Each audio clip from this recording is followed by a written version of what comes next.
Film की शुरुआत में हमें नब्रास्का नाम के गांव को दिखाया जाता है जो पूरी तरह से कॉर्न की खेती से भरा है। लेकिन पिछले साल बारिश कम होने के कारण काफी ज्यादा किसानों को नुकसान उठाना पड़ा। इसलिए अब गांव के सारे लोग चर्च में प्रार्थना करने जाते हैं ताकि इस साल इतनी बारिश हो कि उन्हें नुकसान ना उठाना पड़े।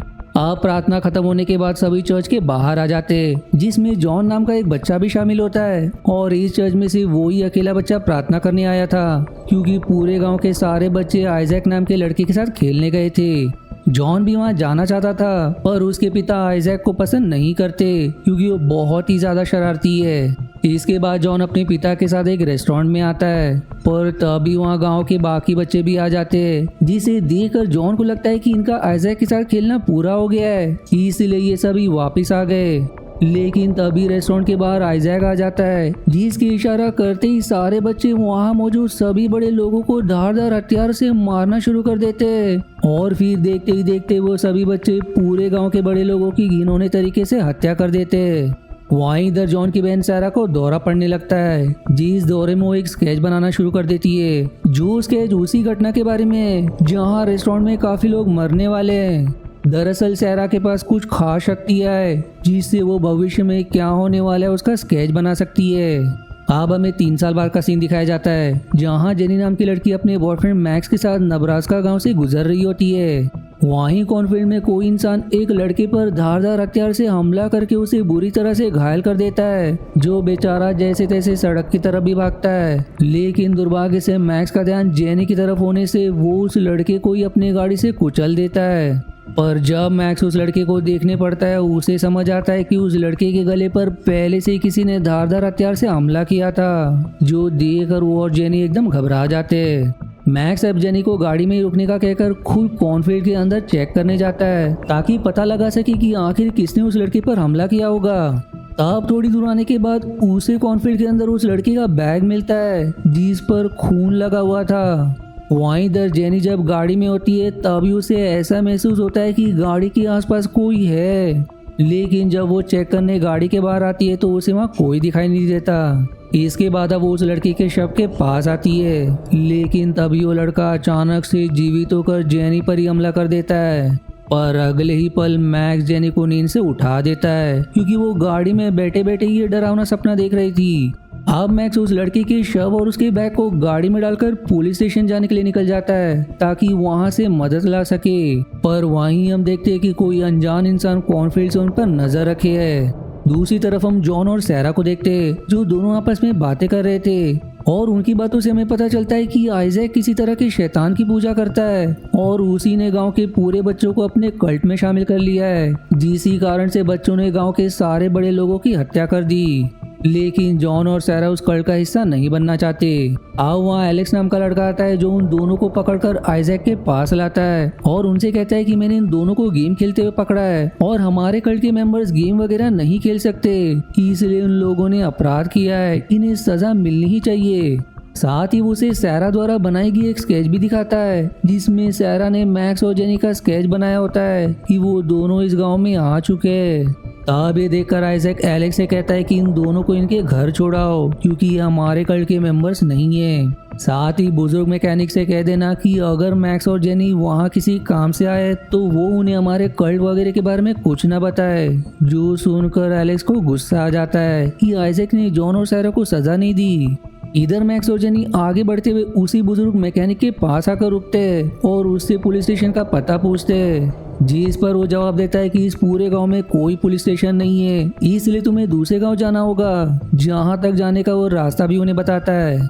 इसलिए मैक्स और जेनी अपनी गाड़ी ले दूसरे गांव की ओर निकल जाते हैं। और उनके जाने के बाद अब वहाँ एलेक्स आ जाता है, जो उस बुजुर्ग मैकेनिक की हत्या कर देता है, और ये हत्या उसने बस अपना गुस्सा निकालने के लिए किया था। वहीं मैक्स और जेनी आगे बढ़ रहे होते, जहां उन्हें हर तरफ के साइन बोर्ड दूसरे गांव के बजाय इसी गांव में आने का इशारा कर रहे थे, जो देखकर वो दोनों दंग रह जाते। साथ ही वो घबराए हुए भी थे कि हो ना हो कोई जानबूझकर ऐसा कर रहा है, ताकि वो दोनों इस गांव से कभी बाहर ना निकल सके। इधर आइजैक कल्ट के सारे मेंबर्स को समझाने की कोशिश करता है कि उस लड़के ने हमारे कल्ट के साथ गद्दारी करने की कोशिश की थी, इसलिए हमने उसे मार दिया। और आज ही मेरे सपने में भगवान ने आकर मुझसे कहा कि इस गांव में 2 लोग आए हैं जो इस कल्ट के मेंबर्स नहीं है, जो आगे चलकर इस कल्ट के लिए खतरा साबित हो सकते हैं, इसलिए हमें हमारे भगवान के लिए उनकी बलि देनी होगी। जो सुनकर अब सारे बच्चे अपने अपने हथियार लिए मैक्स और जेनी को मारने निकल जाते हैं। दरअसल आइजैक यहाँ जिसे अपना भगवान कह रहा है वो एक अर्बन लेजेंड है जिसे ही हू वॉक्स बिहाइंड द रोज कहा जाता है, जो एक ऐसा शैतान है जो सिर्फ कॉर्नफील्ड में पाया जाता है और बच्चों को अपना शिकार बनाता है। अगर बच्चे उसका शिकार हो गए तो वो उनके जरिए सारे बड़े लोगों की हत्या करवा देता है। जो सभी बच्चे उस शैतान के लिए बड़ों की हत्या भी कर देते हैं, जैसा कि नेब्रास्का के बच्चों ने किया। इधर मैक्स और जेनी एक ही जगह बार बार घूमने के कारण एकदम परेशान हो जाते हैं और कहीं और ना जाते हुए उसी गांव में आ जाते हैं, जहां आने के बाद अब उन्हें पूरा गांव खाली दिखाई देता है। लेकिन एक घर के अंदर उन्हें सैरा दिखाई देती है जो अभी भी एक स्केच बना रही थी और पहले से भी वहाँ कई सारे स्केच बने होते। उन्हीं स्केच के जरिए आइजैक को पता चलता है कि मैक्स और जेनी यहाँ आएंगे। यही वजह है कि आइजैक सैरा को मारना नहीं चाहता, वरना वो कभी जान नहीं पाएगा कि आगे क्या होने वाला है। आप जेनी सैरा से उसके बारे में पूछती है पर वो कुछ जवाब नहीं देती और काफी डरी हुई भी दिखाई देती है, इसलिए जेनी सैरा के पास रुकने का तय करती है और वहीं मैक्स गांव की दूसरी जगह एक्सप्लोर करने चला जाता है ताकि किसी बड़े इंसान को ढूंढ सके। इधर एलेक्स और बाकी सैरा के घर में घुस जाते हैं जहां उन्हें जेनी दिखाई देती है, इसलिए वो सभी उसे पकड़कर कॉर्नफील्ड ले जाते हैं ताकि अपने भगवान को उसकी बलि दे सके। वहीं जेनी चाहकर भी इतने बच्चों के कारण खुद को छुड़ा नहीं पाती। दूसरी तरफ मैक्स चर्च में आ जाता है जहां उसे पदरी के बजाय बच्चे दिखाई देते हैं, जिनमें से एक अपने सीने पर चाकू से किसी तरह का सिंबल बना रहा था क्योंकि वो अपने भगवान को खुद का बलिदान देना चाहता है। तब एक लड़की उस लड़के के खून को कौन से बने कटोरे में जमा करती है, पर जैसे ही वो उसे पीने वाली होती है कि तभी मैक्स उसे रोक लेता है और सारे लोगों को समझाने लगता है कि आखिर ये किस तरह का कल्ट है, तुम लोगों को ऐसे कल्ट का मेंबर नहीं बनना चाहिए था। पर ये सुनकर सारे बच्चों को गुस्सा आ जाता है, इसीलिए अब मैक्स वहाँ से भागने लगता है। तब जॉन उसे बच्चों से बचाकर अपनी सीक्रेट प्लेस में लेकर आता है जहां सेरा मैक्स को खबर करती है कि बच्चे जेनी को उठाकर अपने साथ ले गए, जो सभी उसकी बलि देने वाले, जो जानकर मैक्स घबरा जाता है, जिसके बाद वो तीनों भी जेनी को बचाने के लिए निकल जाते। इधर आइजैक को मालूम पड़ जाता है कि एलेक्स ने बुजुर्ग मैकेनिक को मार दिया जो एक लौता बड़ा इंसान इस पूरे गांव में था और गांव से बाहर जाकर जरूरत की चीजें लाकर देने का काम भी करता था, जो जानकर वो उसे बहुत चिल्लाता है। लेकिन तब एलेक्स से ही लड़ना शुरू कर देता है क्योंकि वो आइजैक से काफी परेशान हो चुका था। साथ ही वो बाकी बच्चों को भी अपने साथ कर लेता है, जो सभी मिलकर आइजैक की बलि देने की तैयारी में लग जाते हैं। और अब ऐसा होता देख आइजैक सभी से कहता है कि अगर तुमने मेरा बलिदान दिया तो हमारा भगवान गुस्सा हो जाएगा, जिससे काफी विनाशकारी तबाही आएगी। लेकिन कोई भी उसकी एक नहीं सुनता। आप कुछ देर बाद मैक्स भी कॉर्नफील्ड में घुस जाता है ताकि जेनी को बचा सके। वहीं बाकी बच्चों ने आइजैक को स्केरक्रो की तरह लटका दिया होता है। तब वहाँ वो शैतान आता है जिसका कोई रूप नहीं था, जो आती आइजैक के शरीर में घुस जाता है, जिससे उसकी वहीं पर मृत्यु हो जाती है। पर अब वहाँ मैक्स आकर एलेक्स से लड़ना शुरू कर देता है और उसे बहुत मारता है, जिसकी बाद वो बाकी बच्चों को समझाने लगता है कि तुम्हारे दिमाग पर एलेक्स और आइजैक ने गलत असर डाला है। तुम सबके माता पिता ये कभी नहीं चाहते थे कि तुम सब हत्यारे बनो, इसलिए कल्ट को छोड़ दो। लेकिन अब एलेक्स अभी से कहता है कि ये तुम्हें भड़का रहा है, इसे यहीं खत्म कर दो। और अब बच्चे उसकी बातों को भी सुनने से इनकार कर देते, यानी कि बच्चों को शैतान के कंट्रोल से निकाला जा सकता है। अब ये सब बातें कर ही रहे थे कि तभी वहाँ आइजैक आ जाता है, जिसके ऊपर शैतान ने पूरी तरह से अपना नियंत्रण कर लिया था। वो एलेक्स से कहता है कि आइजैक की बलि देने के कारण शैतान को बहुत ज्यादा गुस्सा आ गया है, इसलिए अब उसे तुम्हारी भी बलि चाहिए।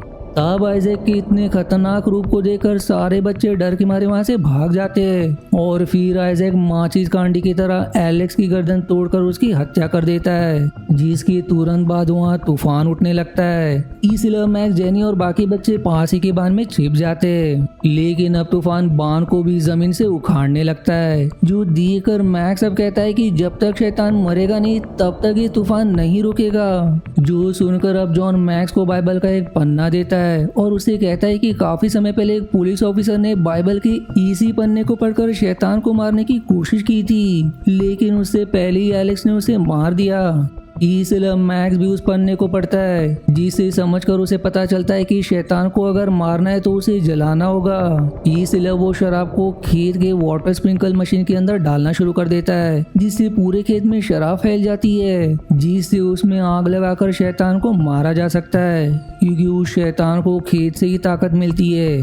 वहीं अब मैक्स जैसे ही वहां से जाने वाला होता है, कई सारे पत्ते उसे जकड़ लेते हैं और उसका गला दबाते हुए उसे मारने की कोशिश करते हैं, पर जॉन वहाँ सही समय पर आकर उसे बचा लेता है, जिसके बाद फिर मैक्स कॉकटेल की बोतल को आग लगाकर खेत में फेंक देता है। पर दुर्भाग्य से वो बोतल वहाँ नहीं गिरती जहाँ शराब गिरा था, जो देखकर अब जॉन गाड़ी से उस बोतल को लाने चला जाता है, पर वो शैतान वहीं आकर उसे मारने की कोशिश करता है, लेकिन जॉन जैसे तैसे बोतल लाने में सफल हो जाता है और इस बार मैक्स सही निशाना लगाते हुए बोतल को खेत में फेंक देता है, जिससे पूरे कॉर्नफील्ड में आग लग जाती है, जिसकी आग के प्रकोप में वो शैतान मारा जाता है।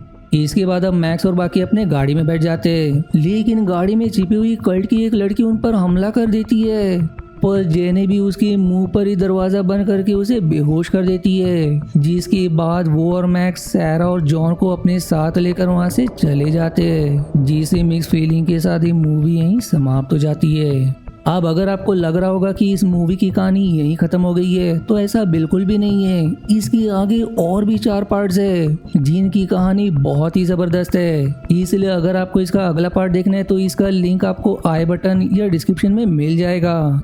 मिलते हैं अगली मूवी के एक्सप्लेनेशन पर। तब तक के लिए धन्यवाद दोस्तों। आशा है आपको मेरी एक्सप्लेनेशन पसंद आई। यदि हाँ तो प्लीज वीडियो को लाइक करना और चैनल को सब्सक्राइब करके सपोर्ट करना ना भूलें। मिलते हैं अगले एक्सप्लेनेशन वीडियो में। तब तक के लिए धन्यवाद दोस्तों।